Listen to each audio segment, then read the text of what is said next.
नमस्ते देवी और सज्जनों, आप सभी को वेदिका द हिंदू न्यूज़ एनालिसिस कार्यक्रम में स्वागत है। आज हम लोग दिसंबर 16, 2020 के हिंदू न्यूज़पेपर एनालिसिस को देखने वाले हैं। आज के न्यूज़ एनालिसिस से पहले दिसंबर 16 के महत्व के बारे में जानेंगे। दिसंबर 16, 1971 को पाकिस्तानी आर्मी इंडियन आर्मी के सामने तब के पाकिस्तान के जनरल अमीर अब्दुल्ला खान निज़वी और 93,000 ट्रूप्स इंडियन आर्मी और मुक्ति बाहिनी के सामने सरेंडर किए हुए थे। तब के इंडियन आर्मी के जनरल थे जगजीत सिंह अरोरा। इस अवसर पे जानने वाली ये बात है कि ये बांग्लादेश लिबरेशन वॉर या liberation of Bangladesh from Pakistan भी इसे मनाया जाता है। तो इस दिन को हम विजय दिवस के नाम से मनाते हैं। आज का पहला आर्टिकल है Netaji museum planned in Kolkata for 125th anniversary. तो इस आर्टिकल में ये समझने वाली बात है कि 125th बर्थ एनिवर्सरी जो है नेताजी सुभाष चंद्र बोस की, वो 2022 में मनाई जाएगी। और यूनियन कल्चर मिनिस्ट्री ने कहा है कि इसकी शुरुआत जनवरी 23, 2021 से ही की जाएगी और इस समय पे एक नेताजी म्यूजियम कलकत्ता में बनाया जाएगा एक भारत श्रेष्ठ भारत के अधिनियम में। तो एक भारत श्रेष्ठ भारत प्रोग्राम के बारे में पहले जानेंगे। Ek Bharat Shreshtha Bharat programme prime minister Narendra Modi ji ने 21 अक्टूबर 2015 में 140वें बर्थ एनिवर्सरी सरदार वल्लभ भाई पटेल के अवसर पे जारी किया था। इसके अतिरिक्त 2016-17 में फाइनेंस मिनिस्टर ने बजट स्पीच में इसके बारे में अनाउंसमेंट भी की थी। इस इनिशिएटिव का मुख्य उद्देश्य सांस्कृतिक ट्रेडिशंस और स्टेट और यूनियन टेरिटरीज के बीच में ज़्यादातर अंडरस्टैंडिंग और बॉन्डिंग को बढ़ाने के अवसर में इस कार्यक्रम को लॉन्च किया गया था। तो पूर्ण रूप में देखा जाए तो इसका उद्देश्य unity and integrity of India के बारे में किया जाता है। जैसे कि ऑब्जेक्टिव्स को अगर देखा जाए तो 5 डिविजन्स में हम इसे पढ़ेंगे। पहला, यूनिटी एंड डाइवर्सिटी जो हमारे देश का अमूल्य अंग है उसे सेलिब्रेट करना और स्पिरिट ऑफ नेशनल इंटीग्रेशन को प्रमोट करना, रिच हेरिटेज एंड कल्चर जो है उसे शोकास करना और लॉन्ग टर्म एंगेजमेंट्स को एस्टैब्लिश करना, एनवायरनमेंट को क्रिएट करना जहाँ पे राज्यों के बीच में प्रैक्टिसेस और एक्सपीरियंसेस के आधार पे बहुत ज़्यादा बड़ा गहरा संबंध बने। तो इस आर्टिकल में समझने वाली ये बात है कि यूनियन कल्चर मिनिस्ट्री ने इसकी अनाउंसमेंट की है कि कलकत्ता में 125वें बर्थ एनिवर्सरी के अवसर पर नेताजी सुभाष चंद्र बोस के फोटोज़ और उनके कुछ वस्तुओं को मिलाकर एक म्यूजियम की स्थापना की जाएगी। नेताजी सुभाष चंद्र बोस का जो कंट्रीब्यूशन इंडियन नेशनल मूवमेंट में था उसके बारे में एक स्पेशल वीडियो दीक्षा स्पेस प्रेजेंट करेगा, आप उसमें देख सकते हो और उसके लिंक्स भी आपके साथ शेयर किए जाएंगे। आज का अगला आर्टिकल है government must unveil stimulus to spur demand MPs panel. तो इस आर्टिकल में हम parliamentary standing committee on industry ने भारत सरकार को कुछ रिकमेंडेशंस दिए हैं जहां डिमांड को बढ़ोतरी मिले। जैसे कि अभी फिस्कल स्टिमुलस भारत सरकार दे रहा है, उसकी वजह से सप्लाई साइड में हम लोग बढ़ोतरी देख रहे हैं, लेकिन डिमांड में कोई भी बढ़ोतरी हमारी आर्थिक व्यवस्था में नहीं देख पा रहे हैं। तो उस विषय में 4 क्षेत्रों में parliamentary standing committee on industries ने रिकमेंडेशंस दिए हुए हैं, उसे हम यहाँ पे देखने वाले हैं। तो पहला है, जैसे कि हमें पता है कि ऑटोमोबाइल क्षेत्र में BS4 इंजन से BS6 इंजन को ट्रांसमाइग्रेशन हुआ है। तो इस BS6 इंजन की नई टेक्नोलॉजी की वजह से गाड़ियों के दर में कम से कम 10 से 15% बढ़ोतरी देखी गई है। जैसे कि हम सबको पता है इन गाड़ियों पे GST लगता है 28%। अगर इस GST को 18% तक उतारा जाए तो जो लॉस की वजह से अभी डिमांड में हम बढ़ोतरी देख रहे हैं उसे हम नॉर्मल करने के लिए ये क्रम ले सकते हैं। अगर ये किया गया तो डिमांड बढ़ेगा, उसकी वजह से आर्थिक मंदी जो देखी जा रही है पोस्ट कोविड-19 के बाद उसे हम पीछे रख सकते हैं। अगर दूसरा देखा जाए तो सेकंड हैंड व्हीकल्स में भी जहां पे 12 से 18% तक GST लगता है उसे 4% तक अगर उतारा जाए तो इसे भी, इस सेक्टर को भी ऑर्गेनाइज किया जा सकता है और बढ़ोतरी मिल सकती है। और तीसरे में इंटरनल कंबशन व्हीकल्स के बारे में भी एक रिकमेंडेशंस दी गई है जहां पे अभी के लिए इंटरनल कंबशन व्हीकल्स पे फिक्स्ड रेट लगता है और अगर इसे सीटिंग कैपेसिटी या इंजन की कैपेसिटी के आधार पर अगर टैक्स किया जाए तो इसमें भी डिमांड की बढ़ोतरी देखी जा सकती है। और चौथा, सरकार से ये निवेदन किया गया है कि सरकार सुप्रीम कोर्ट से बात करे और जो भी BS4 व्हीकल्स को अभी बंद किया है सेल होने के बारे में, उसके बारे में कुछ कंसेशंस मांगे ताकि सप्लाई जो हुआ है लॉकडाउन के वजह से, मतलब पैंडेमिक के समय में, वो अभी तक वैसे ही पड़े हुए हैं। तो उनके लिए कुछ सरकार सुझाव दे और सुप्रीम कोर्ट से बातचीत करे। और डिपार्टमेंट ऑफ हेवी इंडस्ट्रीज से भी ये रिक्वेस्ट किया है कि वो सुप्रीम कोर्ट से बातचीत करे कि NCR रीजन में जो भी डीजल के गाड़ी हैं साल पुरानी और पेट्रोल की गाड़ियां जो 15 साल पुरानी है उनमें भी कुछ कंसेशंस दिया जाए, ताकि लोगों की ज़िंदगी में या आर्थिक व्यवस्था में अगर फिर से डिमांड क्रिएट करना है, जो आर्थिक मंदी पोस्ट कोविड के नज़र से देखा जाए, तो उस विषय में इन रिकमेंडेशंस को पालन करना बहुत ही ज़रूरी है। अगला आर्टिकल है US imposes काटसा sanctions on Turkey over S-400 purchase. तो यहाँ पे काटसा के बारे में अगर जानना है तो ये countering America's adversaries through sanctions act, ये एक्ट 2017 में लागू किया गया था यूएस कांग्रेस के तरफ से। इसको यूएस कांग्रेशनल रिव्यू के अंदर लाया गया। इसमें कहा गया है कि जो भी राष्ट्र ईरान, रशिया या नॉर्थ कोरिया के साथ डिफेंस या इंटेलिजेंस के संबंध में ट्रांजैक्शन करेगा, उसके विरुद्ध इन काटसा के अतिरिक्त सैंक्शंस डाले जाएंगे। उस सैंक्शन से क्या होने वाला है और क्या क्या बैन लग सकते हैं उसके बारे में आगे देखेंगे। तो यहाँ जानने की पहली मुख्य आवश्यकता है कि ईरान, रशिया और नॉर्थ कोरिया के साथ जो भी राष्ट्र इन टेक्नोलॉजीज या डिफेंस क्षेत्र में ट्रांजैक्शंस करेंगे उनके ऊपर काटसा लगता है। तो 2017 में यूएस कांग्रेस ने इस अधिनियम को जारी किया था, जिससे विरुद्ध ट्रंप पहले से ही पड़े हुए थे। जैसे कि इसमें रशिया को इन्वॉल्व किया है। 2016 के यूएस प्रेसिडेंशियल इलेक्शंस में कहा गया था कि रशिया का कुछ इन्वॉल्वमेंट है। तब ट्रंप ने इस बिल के विरुद्ध या काटसा के विरुद्ध अपने विचार बताए हुए थे, लेकिन इसे जारी कर दिया गया ताकि ट्रंप जो सैंक्शंस रशिया के ऊपर लगे हुए हैं उसे इजीली ना निकाल पाए।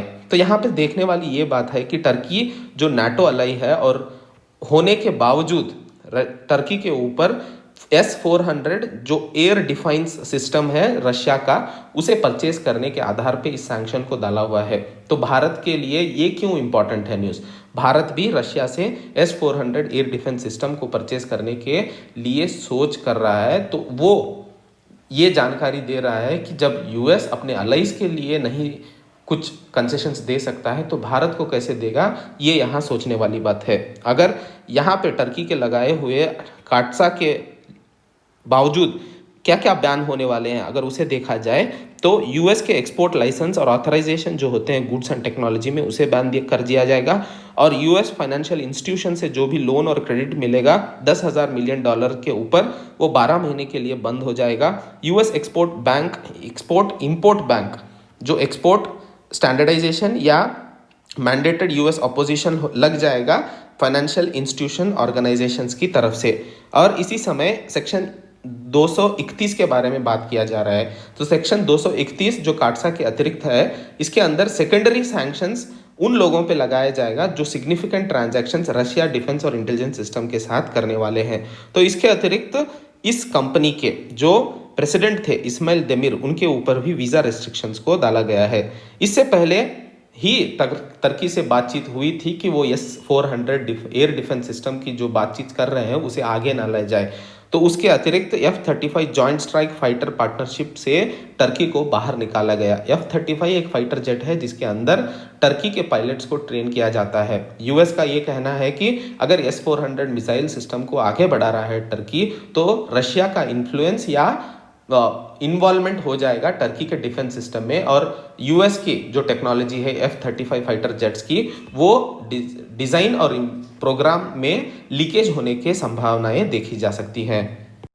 अगला आर्टिकल है British prime minister to be chief guest at republic day celebration. इस आर्टिकल में जैसे हमने देखा, मंगलवार के दिन ब्रिटिश फॉरेन सेक्रेटरी डोमिनिक राब और external affairs minister S Jaishankar ने बात की।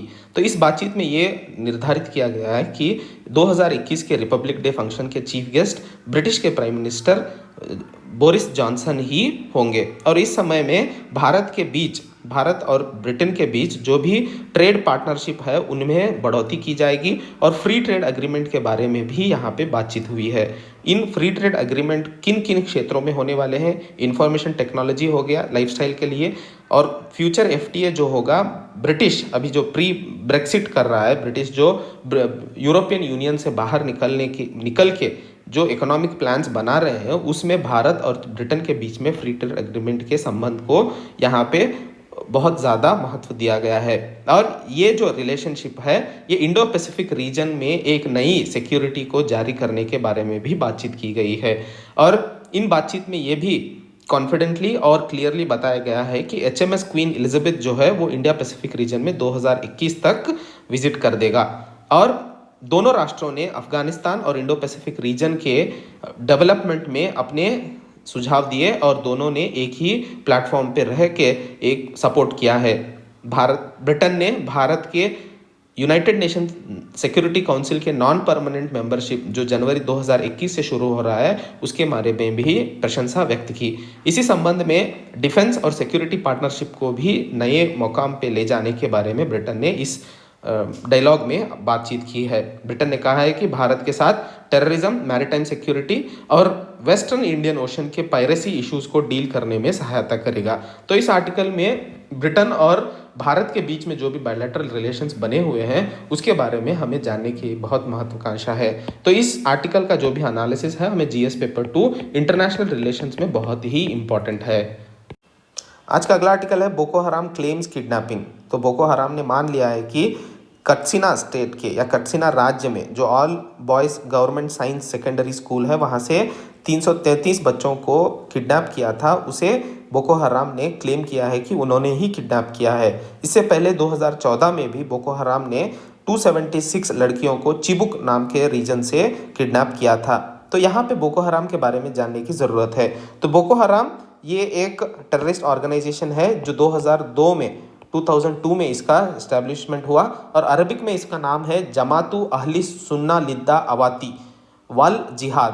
तो ये इसका अर्थ हो गया कि प्रोफेट के जो भी टीचिंग और जिहाद है उसके लिए ये लोग कमिटेड रहेंगे। तो इनिशियली ये लोग वेस्टर्न एजुकेशन या वेस्टर्न कपड़े पहनने के विरुद्ध अपने प्रोपेगेंडा को लॉन्च किए हुए थे और 2009 से ये लोगों ने मिलिट्री ऑपरेशंस को शुरू किया। 2013 में यूएस ने इन्हें टेररिस्ट ग्रुप कह के डेसिग्नेट कर दिया। यहाँ पे जो खैलिफेट कह के एक एरिया को ये लोग डिक्लेयर किए हुए हैं वो 2014 से इनके कंट्रोल में है। वो एरिया को यहाँ मैप में हम दे सकते हैं। बोर्नो, मिदुगुरी और चिबोक ये रीजन बोको हराम के कैप्चर में है। ये रीजन में बहुत सारी वायलेंस या सिविल डिस्टर्बेंस बहुत ज़्यादा देखा जाता है। तो बोको हराम के बारे में भी संक्षिप्त पूरा वीडियो एक सेपरेटली बनाया जाएगा और उसके डिटेल्स आपको शेयर किए जाएंगे। आज का अगला आर्टिकल है Punjab Haryana need to look beyond MSP crops. So जैसे कि हम सबको पता है सरकार और किसानों के बीच में जो क्राइसिस चल रहा है वो फार्म बिल के अतिरिक्त हो रहा है, लेकिन इस आर्टिकल में हम लोग कुछ और विषयों को जानेंगे जहां पे पंजाब हरियाणा और वेस्टर्न यूपी रीजन में जो फार्मर या किसानों के अंदर एक भय सा शुरू हुआ है। तो इस आर्टिकल में हम लोग उन भयों के बारे में या उन पॉइंट्स के बारे में जानेंगे। जैसे हम सबको पता है किसान पंजाब हरियाणा और उत्तर प्रदेश, वेस्टर्न उत्तर प्रदेश रीजन में ऐसे पहले किसान थे जो ग्रीन रेवोल्यूशन टेक्नोलॉजी को पहले अडॉप्ट किए गए और सरकार के जो भी पॉलिसीज़ और मॉडर्न एग्रीकल्चर टेक्नोलॉजीज आ रहे थे उन्हें बहुत ही भरपूर उपाय किया गया। जैसे हम सबको पता है सरकार ने इसी समय ग्रीन रेवोल्यूशन के समय पब्लिक एग्रीकल्चर रिसर्च इंस्टीट्यूट जो थे उनमें बहुत ज़्यादा मैन पावर को डेवलप किया और उसका लाभ इन रीजनों के किसानों को मिला। आज हम सबको पता है कि गेहूं और राइस को एमएसपी सरकार से मिलता है। इसकी वजह से किसानों को एक प्रोटेक्शन और एक कवच मिला है जो मार्केट रिस्क को दूर रखता है। इसी संदर्भ में टेक्नोलॉजिकल एडवांसमेंट और मार्केट में हो रहे कॉम्पिटिटिव प्राइसेस, जो भी मार्केट का प्राइस है उससे ज़्यादा एमएसपी इन्हें मिल रहा था। तो उसकी वजह से किसानों ने अपने खेती में राइस और वीट को, गेहूं को ज़्यादा बढ़ोतरी दी। जैसे कि राबी जो पाड़ी क्रॉप, वीट या गेहूं या राबी क्रॉप है, पैडी जो खारिफ क्रॉप है, ये अपनी प्रोडक्टिविटी, इनकम प्राइस और यील्ड रिस्क और कल्टीवेशन के इजी मेथड की वजह से दूसरे क्रॉप्स को देखा जाए तो सीरियल्स, पल्सेस या ऑयल सीड्स, उनके हिसाब में ये बहुत ज़्यादा कल्टीवेट करना शुरू हो गया। जैसे कि 1970 में देखा जाए तो पंजाब और हरियाणा में कुल 48% पंजाब में, 29% हरियाणा में क्रॉप्ड एरिया राइस और वीट का था। लेकिन आज अगर देखा जाए तो वो पंजाब में 84% है और हरियाणा में 60%। तो इससे ये तो समझा जा सकता है कि राइस और वीट के कल्टीवेशन के इजी मेथड में या बेटर प्राइजेस या इनकम को देखा जाए तो किसानों ने इन्हें बहुत ज़्यादा काम करना शुरू कर दिया। लेकिन 1980 के दशक में देखा जाए तो सेकेंड जनरेशन प्रॉब्लम शुरू हो गए ग्रीन रेवोल्यूशन के बारे में। जैसे हम सबको पता है जब ये शुरू हुआ था उन्हें हाइब्रिड सीड्स का उपयोग ज़्यादा हुआ, फर्टिलाइजर्स का उपयोग ज़्यादा हुआ और पानी भी ज़्यादा खर्च होने लगा, तो क्योंकि उसके क्रॉप्स को यूज़ करना बहुत ही अवश्य और सूटेबल माना जाता था। जब से ग्रीन रेवोल्यूशन शुरू हुआ, सरकार या भारत ने वहाँ से 15 सालों में ही सेल्फ सफिशिएंसी को अटेन कर पाए इस हाई प्रोडक्शन की वजह से। लेकिन ग्रीन रेवोल्यूशन के कुछ डिसएडवांटेजेस भी हैं, वो इकोलॉजिकली भी है और एनवायरमेंटली भी है। जैसे हम सबको पता है, इकोलॉजिकली और एनवायरमेंटली देखा जाए, जो फर्टिलाइजर बहुत ज़्यादा उपयोग हो रहा था उसकी वजह से ग्राउंड वाटर पोल्यूशन हो गया, या बहुत ज़्यादा ओवर एक्सप्लॉयटेशन हो जाने की वजह से, पानी के ओवर एक्सप्लॉयटेशन की वजह से वाटर टेबल में भी बहुत घटौती देखी गई, और इसकी वजह से और कुछ डिजीज हेल्थ रिलेटेड इश्यूज भी पाए गए। लेकिन इस समय में ये एक बात समझने की बात है कि इनकम जो है फार्मर का स्टैग्नेट होने लगा। जो भी वो किसान राइस और वीट में कल्टीवेशन कर रहा था उसका एक्सपेंडिचर ज़्यादा होता गया, लेकिन इनकम में स्टैग्नेशन आने की वजह से उसमें थोड़ा किसान भयभीत होने लगा। जैसे कि दूसरे राज्यों के साथ देखा जाए तो पंजाब में average per capita farmers land को अगर देखा जाए तो 2.1 हेक्टर्स है नेट सोन एरिया, और हरियाणा में 1.42, पूरे राज्य मतलब नेशनल लेवल में देखा जाए तो 1.17 है। इनकम के हिसाब से देखा जाए तो पंजाब में हर एकड़ को 5.31 लाख रुपीस का इनकम मिलता है एक किसान को, हरियाणा में 3.44 लाख, ऑल इंडिया एवरेज है 1.7 लाख। 2017 और 18 के स्टैटिस्टिक्स हैं ये NSSO के। इसे देखा जाए तो दूसरे राज्यों के हिसाब से पंजाब हरियाणा के किसान 3 से 4 गुना हर एकड़ को अपने इनकम या अपनी खेती से पा रहे थे। तो ये सब होने के बाद भी क्यों किसान आज क्राइसिस में है, और भारत सरकार और किसानों के बीच में क्यों ये घर्षण या क्राइसिस हो रहा है, उसे देखा जाए तो ये ग्रोथ मोमेंटम में पहला कारण है कि ग्रोथ मोमेंटम में आज घटौती देखी जा रही है। पंजाब में देखा जाए तो 0.6% है, और हरियाणा में देखा जाए तो 1% घटौती होने की देख रहे हैं। घर में हाउस होल्ड एक्सपेंडिचर ज़्यादा हो रहा है, लेकिन इनकम स्टेबलाइजेशन की वजह से आज फार्मर या किसान बहुत ही चिंताजनक है। जैसे कि अर्बन कस्टमर्स जो हैं, आज फूड हैबिट्स में भी बदलाव होने के कारण गेहूं और राइस का जो रिक्वायर्ड डिमांड था उसमें भी घटौती देखी जा रही है। उसके साथ डिमांड सप्लाई में जो बदलाव है उसकी वजह से किसान के इनकम में भी वेरिएशंस देखे जा रहे हैं। आज झारखंड में, मध्य प्रदेश और बिहार में भी गेहूं और राइस को बहुत ही ज़्यादा प्रोडक्शन होने के कारण इन राज्यों में थोड़ा डिक्लाइन दिखा जा रहा है। जैसे कि हम सबको पता है, सरकार जो प्रोक्योरमेंट करती है 2006 और 7 से देखा जाए तो बफर स्टॉक बहुत ज़्यादा हो गए हैं, और इन बफर स्टॉक को के ज़्यादा होने के कारण सरकार भी MSP को ज़्यादा करने के बारे में सोच नहीं पा रही है, क्योंकि डिमांड और सप्लाई में उतनी इम्प्रूवमेंट्स नहीं देखी जा रही हैं। तो इस विषय में और एक महत्वपूर्ण इनकम में बदलाव होने के कारण किसान आज थोड़ा चिंताजनक है। दूसरा, अगर पहले से देखा जाए तो इन एरियाज में जो भी खेतीबाड़ी करते हैं वो ज़्यादातर माइग्रेटेड लोग हैं, तो वहाँ के जो यूथ हैं वो खेतीबाड़ी के लिए तैयार नहीं हैं, तो उन्हें जॉब्स चाहिए या उद्योग के अवकाश चाहिए। जहाँ पे गवर्नमेंट जॉब्स देखा जाए तो उनमें लिमिटेशन है, लेकिन प्राइवेट इन्वेस्टमेंट की ज़रूरत है। वहाँ पे प्राइवेट इन्वेस्टमेंट ना होने के कारण आज वहाँ पे जो भी युवा हैं उनके लिए जॉब सिक्योरिटी की एक आवश्यकता है। तो यहाँ पे इस आर्टिकल में लेखक ये बताना चाह रहे हैं कि MSP हाँ सही है, लेकिन हाउस होल्ड इनकम भी बहुत नीचे गिरने के कारण आज किसान बहुत ही क्राइसिस में है। तो इसे सरकार को सुनना पड़ेगा, और सरकार इन MSP के अलावा भी जहाँ पे डिमांड सप्लाई के बारे में हो गया, बफर स्टॉक के बारे में हो गया, या युवाओं के लिए उद्योग में बढ़ोतरी करने के बारे में हो गया, इन्हें भी ध्यान देने की आवश्यकता है। इसके बारे में इस आर्टिकल में हमें जानने की ज़रूरत है। आज का अगला आर्टिकल है लॉ एंड डिसऑर्डर। सो इस आर्टिकल में हम जस्टिस डिलीवरी सिस्टम में कुछ हिडन डिसअप्रोप्रिएट या डिसप्रपोर्शनेट अटेंशन के बारे में जानेंगे। तो यहाँ पे इस आर्टिकल के एनालिसिस के पहले एक टीवी सीरीज के बारे में बात किया गया है जो नेटफ्लिक्स में बहुत प्रसिद्ध है, द क्राउन। तो वहाँ पे क्वीन एलिजाबेथ II जो है वो ब्रिटिश के प्राइम मिनिस्टर से ये समझना चाहती है कि क्यों जनता में राजघराने की तरफ कुछ नेगेटिव परसेप्शन है। तब क्योंकि राजघराना भी एक नॉर्मल जनता का जैसा एक घर है और इसमें एक नॉर्मल काम ही चलते हैं, तब ब्रिटिश के प्राइम मिनिस्टर कहते हैं कि सामान्य जनता अलग होती है, राजघराने को आइडियल होने के लिए वो अपेक्षा करती है। इसी संदर्भ में आज सुप्रीम कोर्ट या भारत के जुडिशियल सिस्टम को देखा जाए तो सामान्य जनता जो सिटीजन्स ऑफ इंडिया है वो भी इस इंस्टीट्यूशन को संविधान के प्रति आइडल होने के बारे में अपेक्षा करती है। तो उस विषय में सुप्रीम कोर्ट या कोर्ट के बारे में जब भी बात किया जाए तो बहुत ज़्यादा जजेस के सैलरीज हो गए या कोर्ट के इंफ्रास्ट्रक्चर के बारे में बहुत सा डिस्कशन होने के बारे में हम लोग देखते हैं। लेकिन और भी कुछ ऐसे विषय हैं जहाँ पे बहुत महत्वपूर्ण अंश है और उन्हें डिस्कस करने की ज़रूरत है। जैसे कि हम सबने देखा है the legal service authority act 1987, legal service authority act 1987 के अतिरिक्त महिलाओं के लिए और फाइनेंशियल स्टेटस जिनकी बहुत कम है उनके साथ शेड्यूल्ड क्लास और शेड्यूल्ड ट्राइब्स और बच्चों को फ्री लीगल सर्विस की प्रावधान की गई है।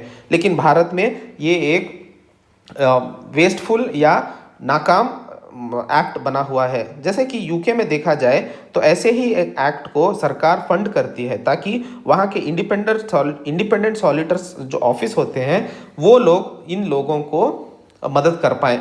अगर यूके की सरकार उस फंड को वापस ले लेती है तो ऑटोमेटिकली ये जो इंडिपेंडेंट सॉलिटर्स ऑफिसर्स हैं वो इन लोगों को लीगल सर्विस देना बंद कर देगी और रूल ऑफ लॉ मर जाएगी। आज भारत में लीगल सर्विस अथॉरिटी एक्ट 1987 के अतिरिक्त जो भी फ्री लीगल सर्विस देने हैं उनकी कोई भी सही प्रॉपर इम्प्लीमेंटेशन नहीं होने के शंकाएं देखी जा रही है। आज भारत में जज टू पॉपुलेशन रेशियो अगर देखा जाए तो सिर्फ 19 है हर मिलियन पॉपुलेशन को।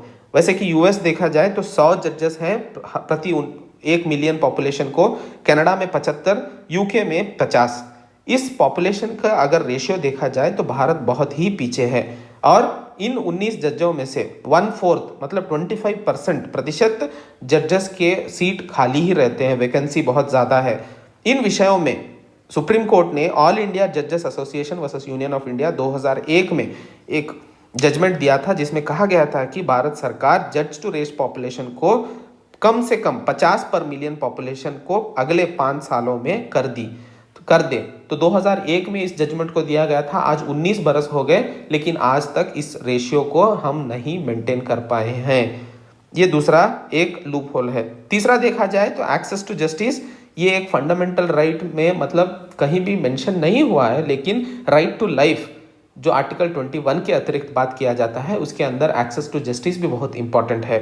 जब तक जैसे कि अंकिता कुशवाहा वर्सेस पुष्पा सदन 2016 एक केस में सुप्रीम कोर्ट ने कहा था कि लाइफ मतलब सिर्फ जीना नहीं है, उसे वर्थ लिविंग करना है। जब तक ये वर्दी नहीं होगा तब तक लाइफ जो है that will not be worthy of living. तो उस वर्दी ऑफ लिविंग में एक्सेस टू जस्टिस भी बहुत ही इंपॉर्टेंट पॉइंट है। इस जजमेंट में सुप्रीम कोर्ट ने इस बात को कहा था। तो एक्सेस टू जस्टिस अगर बनाना है तो उसके 4 कंपोनेंट है।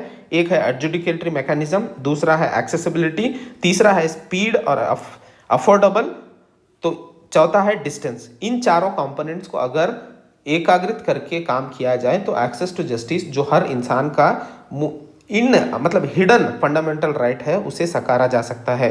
तो देश में इन विषयों पे बात करने की ज़रूरत है और एग्जीक्यूटिव, जुडिशियल और लेजिस्लेचर मिलके एक नेशनल पॉलिसी, एक रोड मैप को बनाने की ज़रूरत है जहाँ पे बैकलॉग्स और जो जस्टिस डिलीवरी सिस्टम में आइडलिज्म लाने की ज़रूरत है उसके लिए काम कर सके। अगला आर्टिकल है from a digital India to digital Bharat. जैसे कि पिछले हिंदू एनालिसिस में हमने देखा था पीएम वानी प्रोजेक्ट के बारे में। जैसे कि हम सबको पता है दिसंबर 9 तारीख को prime minister's wifi access network interface ये प्रोजेक्ट को लॉन्च किया गया। इसके मुख्य रूप से या इसका मुख्य उद्देश्य था लास्ट माइल डिजिटल कनेक्टिविटी। कुछ पॉलिसीज जो सरकार बनाती है वो कुछ गेम चेंजर होती हैं या कुछ वैसे ही नाम के वास्ते। उसी संदर्भ में देखा जाए तो ये पीएम वानी एक गेम चेंजर प्रोजेक्ट के नाम से माना जाता है। जैसे कि हमने इसके स्ट्रक्चर के बारे में देखा था, इम्प्लीमेंटेशन के बारे में, इसमें 3 लेवल होंगे। एक थे पब्लिक डेटा ऑफिसर्स जो सर्विसेज प्रोवाइड करेंगे, दूसरे थे पीडीओएस पब्लिक डेटा ऑफिस एग्रीगेटर्स जो स्पेक्ट्रम को खरीद के इन पीडीओस को देंगे, तीसरे थे ऐप डेवलपर्स जो ऐप को डेवलप करेंगे। ऐप में 2 महत्वपूर्ण विषय थे ऐप के बारे में, एक था इंटरऑपरेबिलिटी और एक था मल्टीपल पेमेंट ऑप्शंस। इसके बारे में हम प्रस्तुत रूप में आगे के आर्टिकल में देखेंगे। उससे पहले यहाँ पे 3 रिपोर्ट्स के बारे में बताया गया है। पहला रिपोर्ट है नीति आयोग का चीफ एग्जीक्यूटिव ऑफिसर जिन्होंने कहा है कि भारत की इंटरनेट डिजिटल टेक्नोलॉजी की क्षमता देखी जाए तो भारत 2025 तक 1 ट्रिलियन इकोनॉमी को क्रिएट कर सकता है। टेलीकॉम रेगुलेटरी अथॉरिटी के रिपोर्ट को देखा जाए तो 54% ऑफ इंडियाज पॉपुलेशन इंटरनेट की एक्सेस पाई हुई है। 75वें राउंड के एनएसएस ऑर्गेनाइजेशन के सर्वे को अगर देखा जाए तो 20% पॉपुलेशन इंटरनेट को उपयोग करने के यूज में मतलब एबिलिटी को पाई हुई है। इंडिया इंटरनेट 2019 के रिपोर्ट के हिसाब से आधे से ज़्यादा ग्रामीण प्रदेश के पॉपुलेशन को भी अर्बन के हिसाब से देखा जाए तो इंटरनेट पेनिट्रेशन आज देखा जा रहा है। तो इस विषय में अगर उदाहरण के लिए देखा जाए तो उमंग जो app unified mobile application for new age governance, जिसके अतिरिक्त 2084 मतलब 2084 सर्विसेज 194 गवर्नमेंट डिपार्टमेंट्स के like education, health, finance, social security के क्षेत्रों में पाया जा सकता है। लेकिन यहाँ पे समझने वाली ये बात है, जितना डिजिटलाइजेशन या डिजिटल टेक्नोलॉजी बढ़ता जाएगा उतना डिजिटल पॉवर्टी भी बढ़ता जाएगा। अगर आपको डिजिटलाइजेशन या टेक्नोलॉजी यूसेज के बारे में नहीं पता है तो वो आपको पीछे रख देगा। तो ये एक समझने वाली बात है। इसके अलावा पीएम वानी जो हर घर में, पान शॉप में या टी सेलर, चाय वाले को भी पब्लिक वाईफाई हॉटस्पॉट या पोस्ट बना के देने के बारे में सोच रहा है, वहाँ पे एक अल्टरनेटिव रेवेन्यू मॉडल जनरेट करने के बारे में भी सोच रहा है। तो इंडिया इंटरनेट का रिपोर्ट जो 2019 में कहा था कि अर्बन इंडिया को कंपेयर किया जाए तो उससे हाफ ऑफ द पॉपुलेशन ग्रामीण प्रदेश में भी इंटरनेट पेनिट्रेशन आज देखा जा रहा है। उसके अलावा 99% भारतीय इंटरनेट को आज यूज़ कर रहे हैं, वो भी मोबाइल से, और 88% वो भी 4G नेटवर्क को यूज़ कर रहे हैं। तो इसे देखा जाए तो लिमिटेड नेटवर्क पे इतने सारे लोग यूज़ कर रहे हैं तो क्वालिटी और स्पीड ऑफ इंटरनेट में बहुत ही घटौती देखी जा रही है। तो इस प्रॉब्लम को सॉल्व करने में पीएम वानी बहुत ही महत्वपूर्ण रोल प्ले करने वाला है। इसके बारे में लेखक यहाँ बात कर रहे हैं। जैसे कि केंद्रीय टेलीकॉम मंत्री ने कहा था कि इंटरनेट को पिछले 10 साल में किए गए एसटीडी बूथ की तरह से फैलाया जाएगा। एसटीडी बूथ की तरह से मॉडल पे हर घर में इंटरनेट की आवश्यकता या इंटरनेट के इम्पोर्टेंस को बढ़ोतरी दी जाएगी और लोगों को एक्सेसिबिलिटी दी जाएगी। उसे देखा जाए तो देश में ये एक बहुत बड़ा काम होने वाला है और लास्ट माइल डिलीवरी होने की शंकाएं भी देखी जा रही है। और जैसे कि मैंने कहा, इसके इम्प्लीमेंटेशन में 3 रोल है। एक है पीडीओ, एक है पीडीओए जो हो गया पब्लिक डेटा ऑफिसर्स एग्रीगेटर्स, तीसरा हो गया ऐप प्रोवाइडर्स जो इसके बारे में ऐप प्रोवाइड करेंगे। इसके 2 पिलर है, एक है इंटरऑपरेबिलिटी, एक है पेमेंट ऑप्शन। जैसे कि हम सबको पता है इस स्कीम के अतिरिक्त इंटरनेट एक्सेस को 2 रुपए से कम के रुपए में मतलब सब्सक्राइबर फी में इंटरनेट देने के बारे में सरकार सोच रहा है। वहाँ पे ओटीपी के अलावा ई-केवाईसी के बारे में बात कर रहा है। तो इस स्कीम के अतिरिक्त ई-केवाईसी मतलब आधार एनेबल्ड लिंकेज सिस्टम के बारे में भी सोच हो सकता है।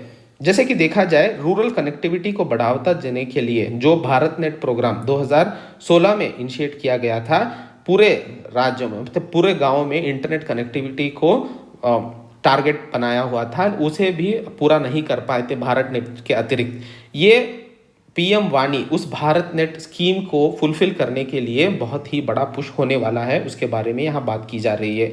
लेकिन इस स्कीम में कुछ सिक्योरिटी और प्राइवेसी के हिसाब से शंकाएं दिखाई जा रही है। जैसे कि 15 एयरपोर्टों में बताया गया है कि यूएस, जर्मनी, ऑस्ट्रेलिया और भारत में 30% से ज़्यादा लोगों के पर्सनल डेटा यहाँ लीक होने के अवसर देखे गए हैं। तो भारत में आज तक प्राइवेसी के हिसाब से कोई भी बिल नहीं ला पाया सरकार, तो उसके बारे में वैसे भी पीएम वानी स्कीम में ये उतना इम्पोर्टेंट नहीं होगा, लेकिन फिर भी प्राइवेसी डेटा प्रोटेक्शन बिल के बारे में सरकार को सोचने की आवश्यकता है, उसके बारे में यहाँ कहा जा रहा है। Today's last article, mild moderations. Here we are speaking about retail inflation, which was measured by Consumer Price Index, is estimated to be moderated in November to a provisional 6.93%. In previous month, it was 7.61%. So here, let us first understand why Consumer Price Index. If you all remember, in 2013, the inflation was replaced from wholesale price index to CPI, that is consumer price index. In consumer price index there will be a basket of goods with respect to food and beverages, miscellaneous, fuel and light, C&F, that is communication, and pan and tobacco are also included in this. In this basket of goods the major share is held by food and beverages, that is 45.86%.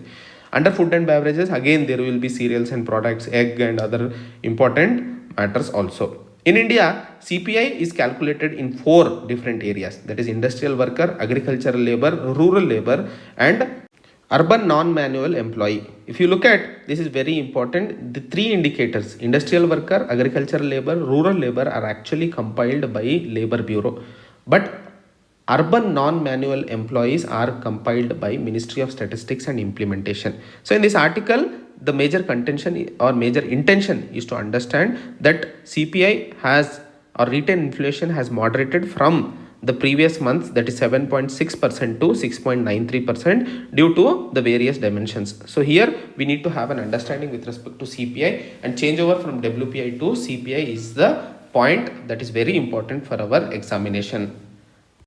So this is about today's The Hindu News analysis, friends. I hope you had understood various dimensions which are very important with respect to examination point of view. If there are any feedbacks, please give me in the comment section, which will definitely be implemented and tried to be improvised for your preparation. And please do subscribe our YouTube channel and help us to move and make a better preparation strategies.